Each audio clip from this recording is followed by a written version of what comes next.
Welcome to Business Unmuted, thanks to our sponsor Vertu Motors, one of the UK's largest motor retailers, representing some of the world's best manufacturers of cars, vans and motorcycles. Check out its website at vertumotors.com. Well, today we're going to be having a really lively Business Unmuted with a lot of guests. I'm Graham Robb and I started Recognition PR nearly 35 years ago. We have 75 clients in lots of different sectors with turnover of approximately 6 billion. We employ around 30,000 staff. So we're at the front line of business and perfectly placed to discuss the economic climate. In the studio we have David Land. Now David is director of the business consultancy for manufacturers, Drive to Business, but he's also the the founder of the Northeast STEM Foundation. We also have Marion Marsland, who's the Chief Operating Officer of the Thermal Insulation Contractors Association. And down the line we have Stephen Massey, Operations Manager at Solhawk Limited, which operates around 10 care homes in the Newcastle and Gateshead area. Welcome everyone. First of all, let's just look at the issue of fuel, because yesterday the Competition and Markets Authority issued a report about fuel prices in Britain, saying it was the most volatile year for fuel pricing since reliable records began. And they talked about the rocket and feather effect, where pump prices surged 50 pence a litre, but actually the wholesale price fell quite a lot. And the wholesale price going up and then down again was not echoed by the fuel price at the pump, which went up but then gently went down. So rocket up and feather down. So the pump prices went up by 50 pence a litre from January to July, but fell by 31 pence a litre for petrol and 14 pence a litre for for diesel. But if you look at the wholesale price, the percentage fall was greater. Well, if we look at energy generally first, fuel is important, and that's an indicator, the oil price, but generally, how is your business coping? Marion, you're training lots of people at the Thermal Insulation Contractors Association. How is fuel for you in your workshops?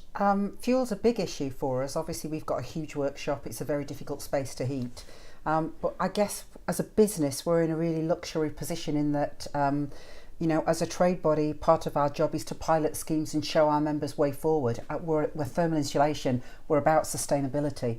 So we're rapidly speeding up our programme of improving our own energy efficiency, drive to electric cars and away from the pump, move away from gas and move to renewable energy. Another £75,000 investment in solar panels, in addition to £80,000 investment last year. So I think we feel that there's not really going to be any way back from this. It may peak and fall, but it's really the trajectory is really only going one way. Yeah, I suppose it is especially gas and electricity. It feels that way, but there is now evidence from the Competition and Markets Authority. The oil price went up and it came down, but the gentle decline at the petrol pumps affects us all, and maybe something should be done. But do you not think, Graham, that what it is, it's the first time for a lot of years where we've had the cap taken off? I come from an automotive background, and price down is there. Price up is a hard thing to negotiate. And what happened through the pandemic and into this year, all of a sudden, that ceiling's gone off. So opportunists take in. Yeah. So those prices go up unnecessarily sometimes. And you can understand why they're not coming down. Are they trying to put money back in their business so they can reinvest? Or are they just capitalising on a short-term opportunity? And in America, they use the phrase gouging. That's the phrase, price gouging. Yeah. And if there's a hurricane, for instance, in Florida, and the petrol prices go up because of it, the retailers are accused of price gouging. But things can be done to stop it. Legislation is there to stop artificial increases in price. Now, we don't necessarily want a return to solid prices commission like there was in the 1970s, but is there around our group of guests any appetite for some kind of rules-based system on this? I think there is, because especially when you drive down the high street, not the high street, but when you drive around and you pass the fuel stations, why can one sell their petrol at 146 and another one sells it at 159? There should be some levelling out on there. I think for everyone in the UK, they want to see some level of uniformity, that if it goes up, I get it, but if it comes down, I also wanted to see it come down in the same level. So I think there should be some rules. But I think everyone's accepting now that they'll never get back to where they were. And people are now starting to take more of their own initiative. What can they do to be self-sufficient? Solar panels. We've got a couple of manufacturing companies, smallish, but now investing in solar panels. One putting 700 panels on the top of their roof because they can become 20 or 30% efficient and not be dependent upon. We'll come to Stephen in a minute, but Marion, you mentioned solar panels, what you're doing in your workshops to try and make them energy efficient. Is it actually paying off yet? Are you able to see it in the amount of energy consumed? Absolutely, we can see it when we get the checks back. You know, some of our panels were in the very early stages with a trade-in. I have to say we spent £20,000 this time with Northern Grid to improve the infrastructure so that we can actually generate the power back into the system, which was a bit of a blow. But just going back to your point, Graham, on legislation, it's interesting, isn't it, as business people and working in a capitalist environment, that we're talking about the implication of legislation because we're not happy with prices. I'm very wary of that. And you're right, this is the programme to say that, Business Unmuted, and you're right. And I'm sort of being devil's advocate, I'm wary of it as well. Although at home, I have solar panels on my roof, and I noticed that the price of electricity has gone up, but feed-in tariff for me to sell the electricity hasn't. Yeah. So they work it on all ways. Let's go to Stephen. You run care homes, 10 care homes. My goodness, energy must be a really big headache for you. Well, it is. You know, we actually have very little opportunity to control. Yes, we can walk around, turn lights off and things like that, but, you know, we have to heat them 24/7, and that's 365 days a year. We have to, lights are on, and, you know, the residents we have need the ability to do that. My frustration is now with all these price changes, the lack of flexibility to move around, to select, to choose. You know, you've got to try and tie yourself into something right now to try and keep the prices down, and it's very, very difficult to do that. We don't have that flexibility that we used to have. Now, it's a frustration for us all. Did introduce the energy price cap for all businesses until April, and when it introduced that, it did say that there are certain types of businesses, and they mentioned nursery schools, they mentioned nursing homes, vulnerable businesses, where you're not operating at high margins, but the people who are using your buildings are vulnerable, by children, older people, and therefore they may look at that price cap being extended. Now, were you in a position where that would make a difference, or did you negotiate very good terms on your long-term tariffs? We weren't in the position. We're not being actually involved in that. There's not been. Nobody's come to us and say, right, what do you need? What can we do to help? What effect does this have? I'm slightly different in so much that the other half of the business are hotels. So we've had some flexibility in securing deals because of the hotel part of the business. But from a care home perspective, like most of the announcements the governments have made, we don't get told. We don't get advised. They're not keeping us up to date. And when they do, it's usually after the event. So you know, it would be good to be involved. It would be good to say what can we do to help, and some sort of price fixing would absolutely help. Okay, and what measures are you taking to save energy? You talk about turning lights off and so on, but have you installed other alternative forms, solar panels, or have you? Yes, we are doing that. We are actively installing solar panels into a few of the homes in Newcastle and Gateshead. Some already had them, luckily, but we're actively doing that now because we think we've got no option.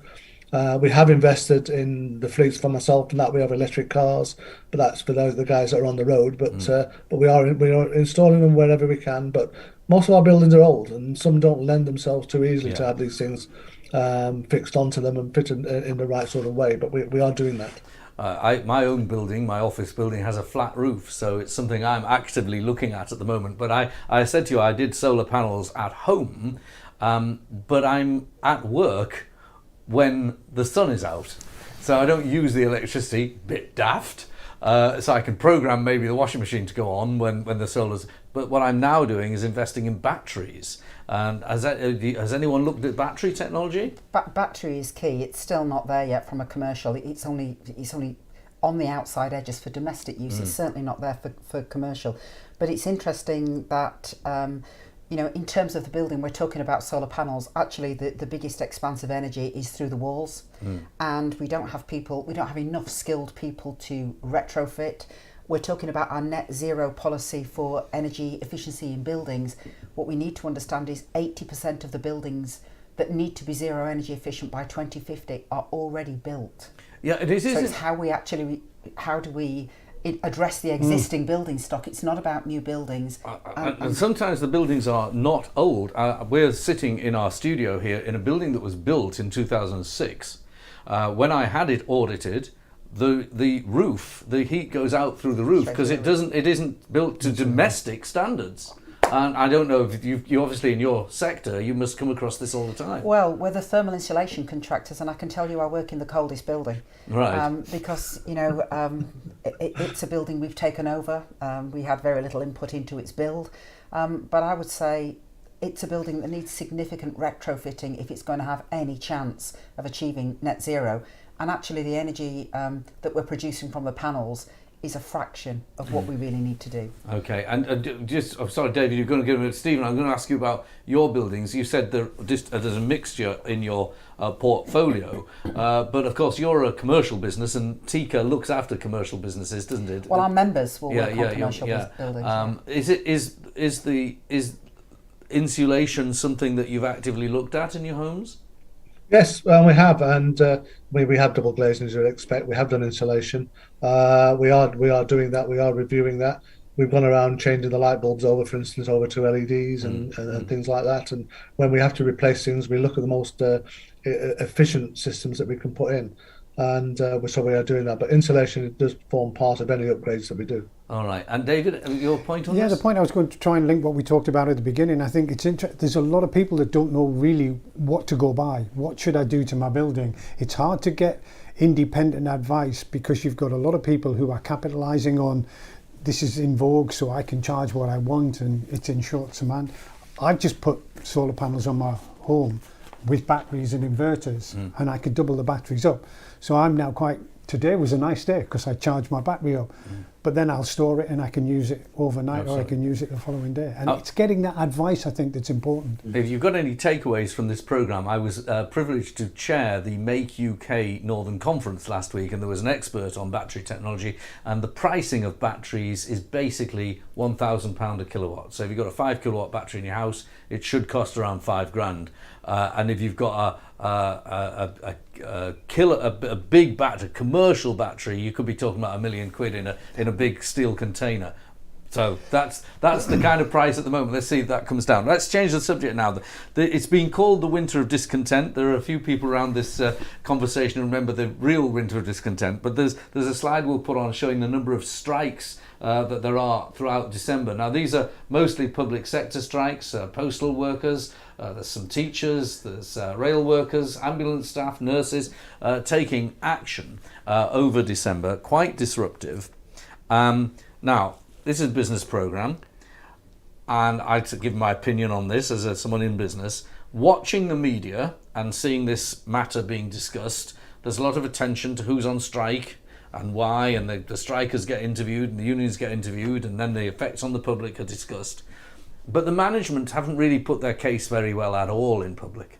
I mean, I couldn't really enunciate properly what the management case is for their offer to the rail workers. And I consider myself relatively well informed. I do know it's roughly 8% split over a couple of years with part of it backdated. Or I know that the nurses want 19% and the Prime Minister said that's unaffordable.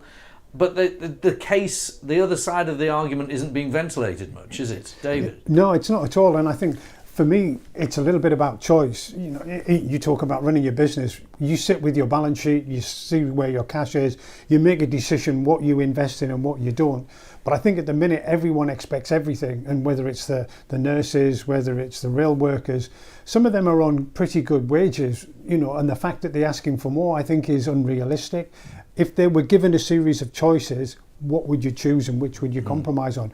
But I fully agree, there is only one side of the conversation that's on the TV, not both. And it's been there's a lot of conversation about people's wages being eroded, or the real terms wage cut, or how they are lining up their wages against other people in the public sector, not necessarily in the private sector. It used to be called demarcation when it was in old industrial years. But it strikes me that there are a couple of things that occur that need to be mentioned maybe in public. The first is that some of these strikers, nurses particularly, who one has a lot of sympathy for the difficult job they do, but they do have a pay review body. and a pay review body they were introduced by the Thatcher government in 1980 for the police and the army, because the police and the army couldn't strike, and then they were extended to doctors and NHS staff, professional staff, and there was a sort of, not an official, but there was an understanding that you have a pay review body, you shouldn't strike, because there's people who work in our businesses don't have a pay review body. We pay them what we can afford, and that hasn't really been mentioned. What do you think, Stephen? Well, the pay review body was mentioned in so much that they don't follow it. They don't trust them, because they've not been changed since they were first set up. So the guidance that they're working to isn't sufficient. My only thought is that they've got these bodies. These bodies should be making the right recommendations, and it depends on the data they look at and when they look at the data they look at. And I think that the pay review bodies are influenced by government. No matter what they say, they are influenced by government and what's going on locally. But they should. If they're sitting there, and every government so far has followed and followed the recommendations, and that's the way it should be. But the question around is the recommendations been right? Has it actually reflected what they've been said, what they looked at? No. But personally, I think that there is an argument for a lot of these, and certainly for the nurses to look at their pay. But that's on the public sector. What they've got to remember in my business is I've got nurses, I've got these care staff, and I'd love to give my staff a 19% pay rise. But I know it's unrealistic, and you're right. We've got to get the management argument, the counter argument to this. At least paying conditions for the NHS, for the public sectors, are by way far better than anything I can provide my staff. And it'd be impossible for you to give the holiday and the pension entitlement that you get out of an NHS pension. Yeah. And that's why I lose staff to the NHS, because of the conditions, terms and conditions they get. So it's and that's a big thing for me at the moment. My staff are leaving to join the NHS because of terms and conditions. And that's a very interesting point, because you see the arguments on the television and radio from nurses, and they're saying the nurses are leaving the NHS, but your evidence is that isn't the case. Now, it's not because, everyone around this table would want to say we like what the nurses do and respect the nurses. If we can just take that emotion out of it and look at how we can maintain the number of nurses' jobs. Absolutely. David, we need them. We need them, and we are short of them. David? You would, but wouldn't you think in 2022, 2023 that we've got the capacity to sit round and resolve this in an amicable way? Which brings me to ACAS.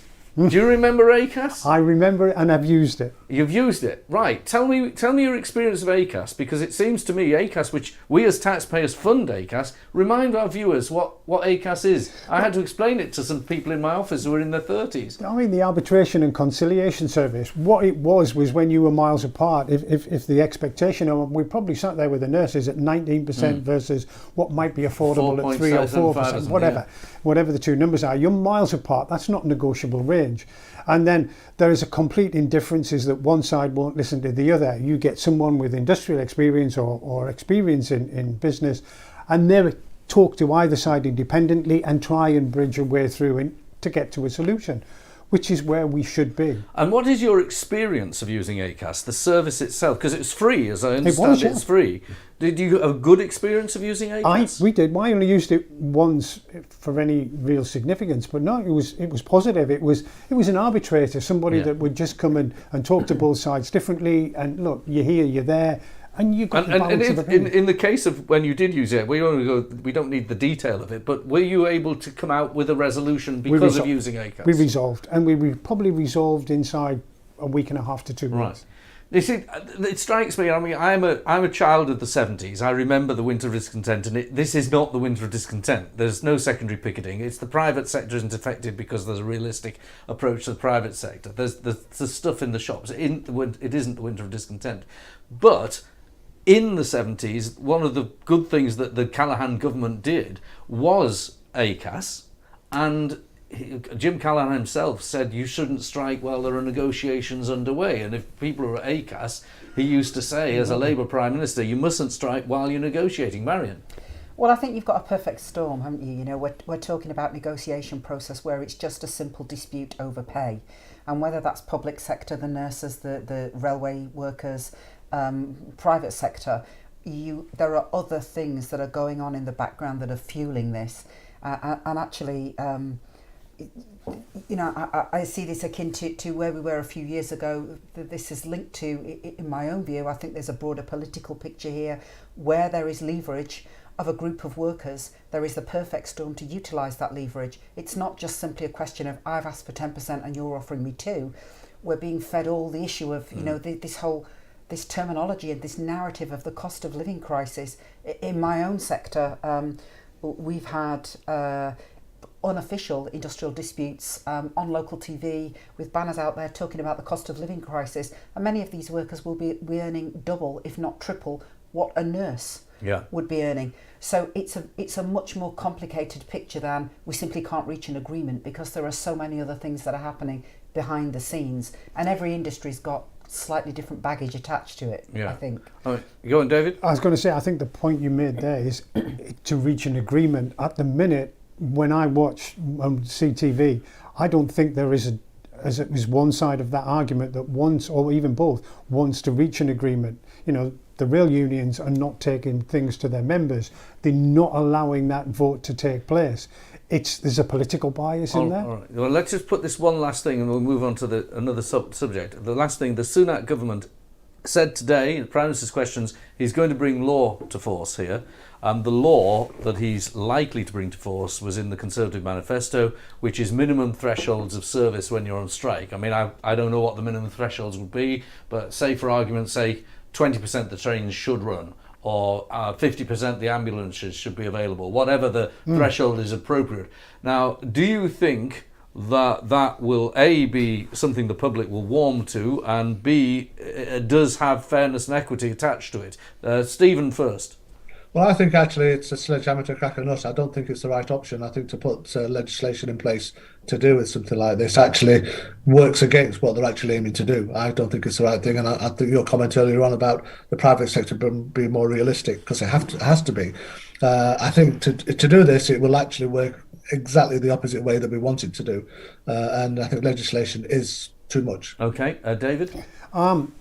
Interesting challenge. I think for me, I don't think you should have a percentage. I would be no strike. They shouldn't be allowed, full stop. While